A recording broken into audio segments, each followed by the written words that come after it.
Okay, for some reason, multiple people asked us about fighting bears. Alex Burton says, if you had an infinite amount of respawns, were locked in a room with a bear, and the only way to escape would be to kill said bear, how would you kill it? How many tries do you think it would take? So it's basically Edge of Tomorrow, but instead of aliens, it's a bear in an enclosed space. Is the bear resetting every time, or do you carry over damage every life? No, I think Carry over damage. Everything resets. So you have to assume that fatigue resets. Okay. The thing that I wonder though is like, does your mental fatigue reset? Because like, I think it would take a lot of iterations, like maybe 80 to 200, if you ever even make it. Yeah. And if I'm at 200, I'm like, ugh, it's my 200th try. Because in Edge of Tomorrow, even that character gets a little frustrated. Yeah. right? And how much time do you have to like settle in every time you reset? Is it like, and then like you're fighting, or do you like, is he on the other side of the room and he hasn't seen you and you can kind of figure it out? I think that makes it more interesting. So let's do that. So many there's so many variables though. Because if it's just like a small room, you and a grizzly bear, It's not much you can do.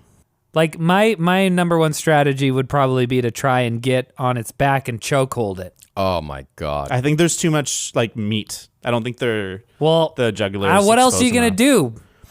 So I read a story. This is unverifiable and probably not true, but I read a story. It was a guy who came across a family that was being attacked by a bear, and it was a grizzly bear, so it's aggressive. You're kind of fucked.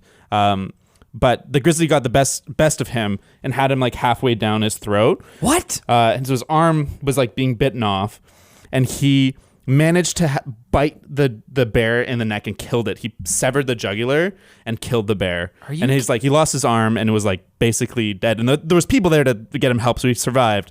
But he ended up biting the jugular. What? I have heard, actually. That's insane. When I was in university in an anthropology class, our anth teacher, who was a pretty bad MF, he had been to Mexico, been shot at and stuff while digging up bones. You know, Oh, man. He was pretty cool. Regular Indiana Jones. He told me this unsubstantiated story of a fella he had met, an indigenous First Nations Canadian fella who had these giant scars down his back, like the scratches you get in Fable. You ever play Fable? Oh, yeah. After you fight that werewolf, you get those scars on your back. Anyway, he had these huge claw marks on his back, and apparently he had fought and killed a bear.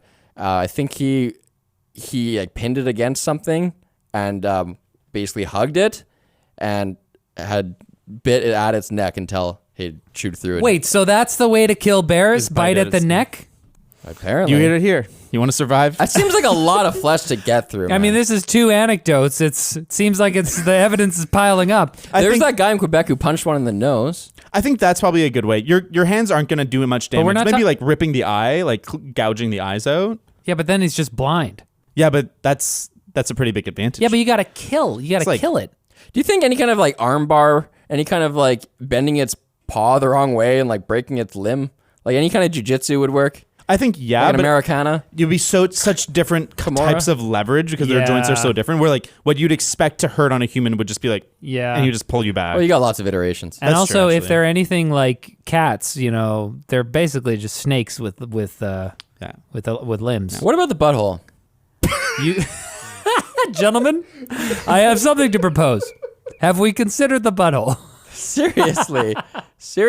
It's the farthest from the face. The claws don't go that way. But how do you get around there? Well, it depends on the starting point, I guess. Yeah, if you have baseball the element slide. of surprise. You run at it and baseball slide. Captain Falcon over there. Fuck it. The bear's just like, what? What is this? Falcon, donkey punch. What are the extensions of that question was, which of us would be the most likely to survive? Well, it says, this is from a different person. Which of you would be most likely to win a fight with the bear from The Revenant? I like how that's a specific, like, that bear is like, he's a badass bear. Most bears? Who knows? Well, it does change the question because now it's like one of us is just in a random, like, one chance fight with a bear. Like, with iterations, maybe it takes Riley 1,000 and it takes David 5. Who knows?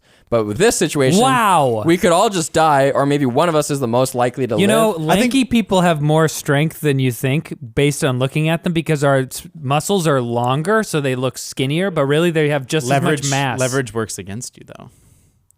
RF or sine it works theta. with me. Leverage is my ally. Okay, so I think if it's one try, none of us make it. We're all dead.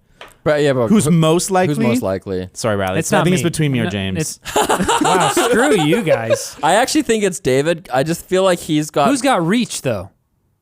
Yeah. So Shut is up. it a dunk contest? I just think David has the most like fight to live in him. I think I also weigh the most too. Like I could see. Riley's ready. I'm to learning die. a lot about how I come across. Like if there's Do you a think I'm a sinking nice guy because I say good morning every day? No, it's because I want to I live. could kill a bear. But okay, if there's a sinking ship, all right, if you're in a ship and it's like sinking and filling with water, and there's like one little cubby hole to get out of, I could actually see David like stepping on the only part of a woman's face that's above water so he could get out. But Turn this Riley's just going to hold his breath and give a thumbs up to everybody and hold their hands and just, we're going down together. Yeah, Riley has spiritual peace. I'm not ready to die. This is so funny. And this also applies to man. Linus. I've always thought Linus had that same thing. See, but this is what's great about these questions that none of us know. You know, we don't know how we would actually react in that real situation. I'd curl up in a ball. Because and I cry. come alive. Let me tell you. I have stubbornness, as my tomato story proved. That stubbornness translates to the will to live. No bear, you will not eat me. Nope. Not today. I think I would keep fighting. I would keep fighting until I literally like died.